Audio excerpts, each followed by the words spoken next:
Moi drodzy, kiedy kilka lat temu Ducati pokazało Desert Sleda, czyli Scramblera w wersji naprawdę offroadowej, byłem naprawdę podekscytowany i nawet udało mi się nim kiedyś pojeździć. Ale teraz jest 2023 rok, a my mamy nowego Scramblera Icona. Zapraszam na odcinek dokładnie o tym motocyklu.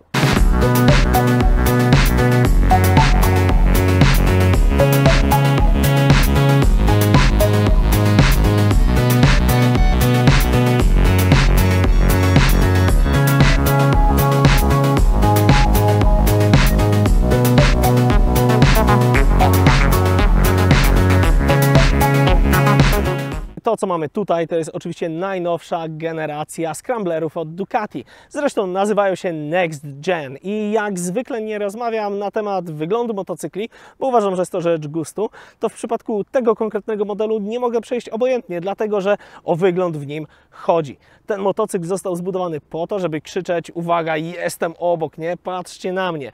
Co ciekawe, tutaj mamy takiego śmiesznego żółtka, ale jeśli nie podoba Wam się ten kolor albo by Wam się znudził, to te wszystkie kolorowe plastiki, które tu widzicie, możecie sobie wymienić na jeden z 9 kolorów. Ale jeśli Wam za mało i ten motocykl wydaje się Wam za zwykły, to występuje, co ciekawe, jeszcze w 2 wersjach i rodzinka oprócz Icona posiada jeszcze Full Throttle i Night Shifta.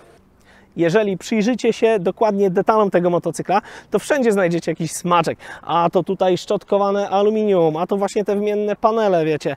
Ring na okrągłej lampie, przepiękne LEDowe tylne światełko. No on po prostu ma zwracać uwagę i dokładnie to robi. Tak, ten motocykl to stylowa. I 100% chodzi o stylówę, ale na szczęście my jako motocykliści nie samą stylową żyjemy. Więc pogadajmy o tym, co ten motocykl oferuje od strony technicznej. A od strony technicznej jest ciekawie, bo słuchajcie, tak jeżdżę sobie tym motocyklem i myślę, że on pochodzi trochę naraz z 2 światów. Z jednej strony jest Next Generation Scramblerem od Ducati, który ma być właśnie taki, wiecie, krzykliwy, nowoczesny i w ogóle. I zaraz Wam powiem, gdzie tutaj to odnajdziecie. A z drugiej strony jest w pewnych swoich elementach zbudowany w oparciu o konserwatywne rozwiązania właściwe właśnie dla tej marki. Zacznijmy od silnika. Mamy tu oczywiście L-Twina. I tutaj właśnie objawia się ten jego klimat retro, bo silnik jest chłodzony powietrzem i olejem, nie ma tutaj żadnej wody, ma rozrząd Desmo i generalnie gdyby jeszcze tylko dołożyć mu suche sprzęgło, to byłoby stare z Ducati pełną gębą. Sprzęgło na szczęście jest antyhoppingowe i sterowane hydraulicznie i chodzi, wiecie, jednym paluszkiem. Piecyk poza tym z 803 cm generuje 73 konie i 68 N. Wydawałoby się, że być może wcale to nie jest tak dużo, ale z drugiej strony to maszyna waży 170 kg na sucho, 185 gotowa do jazdy z pełnym bakiem paliwa, więc te koniki i ten moment obrotowy, uwierzcie mi, dają sobie z nią rewelacyjnie radę. Zanim przejdę do zawieszenia, jeszcze jedna rzecz, o której zapomniałem, bo Scramblera Icona możecie mieć standardowo w wersji zblokowanej na A2, czyli na 35 kW. Taka ciekawostka. A teraz zawieszenia. Z przodu i z tyłu Kayaba. Regulowane napięcie wstępne sprężyny i w sumie to tyle. Zawieszenie jest trochę basicowe, ale jak wspomniałem, motocykl nie należy do najcięższych i to zawieszenie spoko daje sobie radę. Nie ma tendencji do nurkowania, prowadzi się stabilnie, nawet w czasie szybkiej jazdy po zakrętach. A teraz szybki rzut oka na przednie koło z drugiej strony, bo tu mamy coś cudownego. Zacisk Brembo z pompą ABS-u Boscha. Notabene motocykl jest wyposażony także w cornering ABS.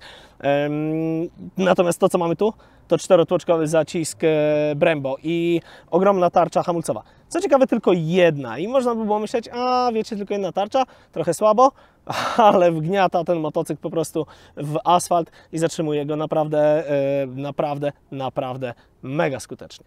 No i widzicie, część rzeczy w tym motocyklu jest bardzo konserwatywna, stosunkowo konserwatywna, czyli zawieszenie, w którym nie bardzo jest po co grzebać, czyli silnik, który naprawdę nawiązuje do starych, dobrych konstrukcji Ducati. Gdzie w tym nowoczesność? No słuchajcie, w systemach pokładowych. I zacznę od pierwszej rzeczy, która wielu z Was na bank nie przypadnie do gustu, bo jesteście konserwami. Kolorowy wyświetlacz. Tak, Scrambler w nowej odsłonie w Next Generation dostał kolorowy wyświetlacz, nie za wielki, 4,3 cala, który pokazuje podstawowe parametry. to, co ważniejsze w tym motocyklu, to systemy, w które został wyposażony. Mamy 2 tryby jazdy, mamy możliwość regulowania kontroli trakcji na 4 poziomach, a także całkowitego jej wyłączenia. Oprócz tego na pokładzie nie zabrakło takich rzeczy jak Ride by Wire, Cornering ABS, a także ten motocykl jest Quick Shifter Ready. W Full Throttle dostaniecie Quick Shifter już w standardzie.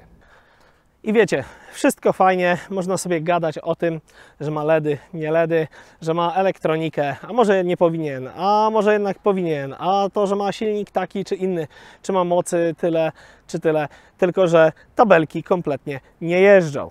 Za to my jeździmy.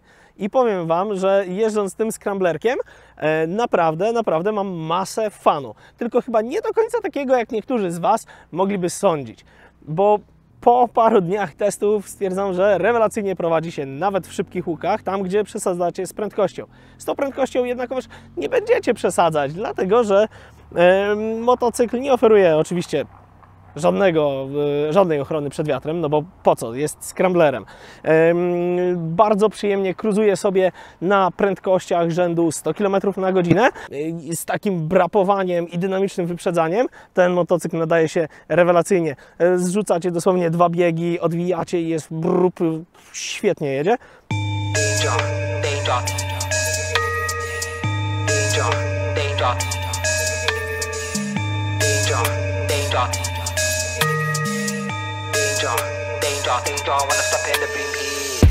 How about give me that, give me them good vibes, yeah, and you might get it back. Manifest anything, oh look at that, no cap, no snap back. It's a new era, got that balance like a Libra. Never been a diva, never wanna look back either. Focus on the future, focus on the ether, focus on the good time, lyrical.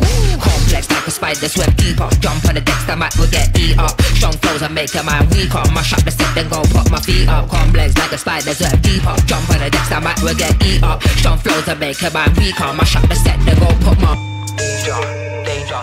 Kochani, przechodzimy do mojego ulubionego punktu programu, czyli roastujemy. Bo czy Ducati Scrambler jest idealny i nie ma wad? Absolutnie nie, bo takich motocykli nie ma. Zacznę od pozycji, od ergonomii, bo to jest coś, co mnie tak w zasadzie denerwuje chyba najbardziej i muszę Wam to pokazać. Siądziemy i próbujemy przyjąć taką pozycję prawidłowo do jazdy. Okazuje się, że tutaj podpiera nam gdzieś pięty, rozsuwa je nam na boki i razem z tą mega szeroką kierownicą Scrambler próbuje nam powiedzieć: weź się chłopie, zrelaksuj i jedź taki, o wiesz, otwarty, przeluzowany, bo on chce, żebym się wychillował i żebym jeździł tak. Dla mnie to jednak mimo wszystko wada. Jak już na nim siedzę i widać kierownicę i widać czachę, a widać chyba, i mówiłem o tych plastikach, które są wymienne, to nie wiem, czy to wada, ale błotnik musicie odkręcić 4 śruby. Te plastiki najprawdopodobniej 2 śruby. Kilka śrubek od zadupka, no i zostaje nam rozebranie tych tutaj małych wingletów na czaszy. No nie. Tak się to demontuje i o ile uważam, że jest to w tym momencie rewelacyjne rozwiązanie, no bo naprawdę wolę to niż rozbierać całą czachę, zdejmować, wiecie, rozkręcać tutaj to wszystko, żeby zdjąć 2 głupie kawałki plastiku, jeśli chcę sobie zmienić kolor motocykla. No to z drugiej strony jednak się zastanawiam, wiecie, jak szybko ktoś zgubi te plastiki. I na koniec 2 pierdoły, które muszę Wam pokazać z łapy. Musimy czasami tankować. Bierzemy kluczyk, uchylamy ten piękny wlew, wkładamy kluczyk i teraz zobaczcie to. Widzicie? Taki drobny detal, ale po prostu kluczyk ociera. W drugą stronę pomyślicie? A, w drugą stronę nie da się go włożyć. Taka głupota. Ale jak już jesteśmy z kluczykiem w ręce, to pokażę Wam, gdzie w motocyklu jest USB. W ogóle props, że jest USB, bo ostatnio jeździłem kilkoma motocyklami, które USB nie miały. Tutaj USB znajduje się, kochani, tu. I teraz poproszę wodziankę o telefon. I teraz słuchajcie, bierzecie telefon i chcecie go ładować i wszystko fajnie, tu macie kabelek. Nawet da się tam łatwo wsadzić, tylko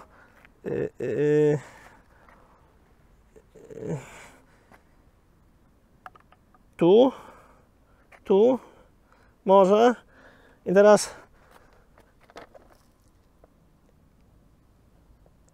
jak to przykładam, no powiem Wam tak, ten telefon może tam wejdzie pod to siedzenie, ale ja bym nie chciał już na to siadać. No i rzecz, od której nie uciekniemy, bo to Ducati, czyli cena. Grubo ponad 55 000 złotych, a w wersjach tych rozbudowanych Night Shift i Full Throttle jest to dobrze ponad 60 000 złotych. Ale z drugiej strony, tak sobie myślę, Ducati to nie kajzerka i nie każdy musi mieć to na śniadanie. No i wiecie, tak jeżdżę sobie tym motocyklem i myślę, dla kogo on w ogóle jest. I przychodzi mi do głowy taka konkluzja, że Scrambler Icon, Next Generation Scrambler od Ducati totalnie jest dla ludzi, którzy są indywidualistami. Totalnie jest dla ludzi, którzy szukają wyrażania siebie w przeróżne sposoby. Być może dla takich zainteresowanych, wiecie, modą, designem, lifestylem i tak dalej, bo to jest tego typu motocykl. On jest mega fajny od strony takiej motoryzacyjnej, czysto motoryzacyjnej, ale wydaje mi się, że ktoś, kto będzie chciał go mieć, potrzebuje trochę więcej. Okej, fajnej motoryzacji, fajnego motocykla, ale potrzebuje też, żeby ten motocykl był uzupełnieniem jego stylu życia, jego stylowy, jego anturażu. Nazwijcie to jak chcecie. I myślę, że jeśli jesteście tego typu osobą, a szukacie motocykla, totalnie powinniście sprawdzić Ducati Icona. A cała reszta malkontentów, kompletnie nie próbujcie go sprawdzać, bo jeszcze się okaże, że Wam się spodoba i będziecie musieli przyznać, że nie mieliście racji. Trzymajcie się i do następnego.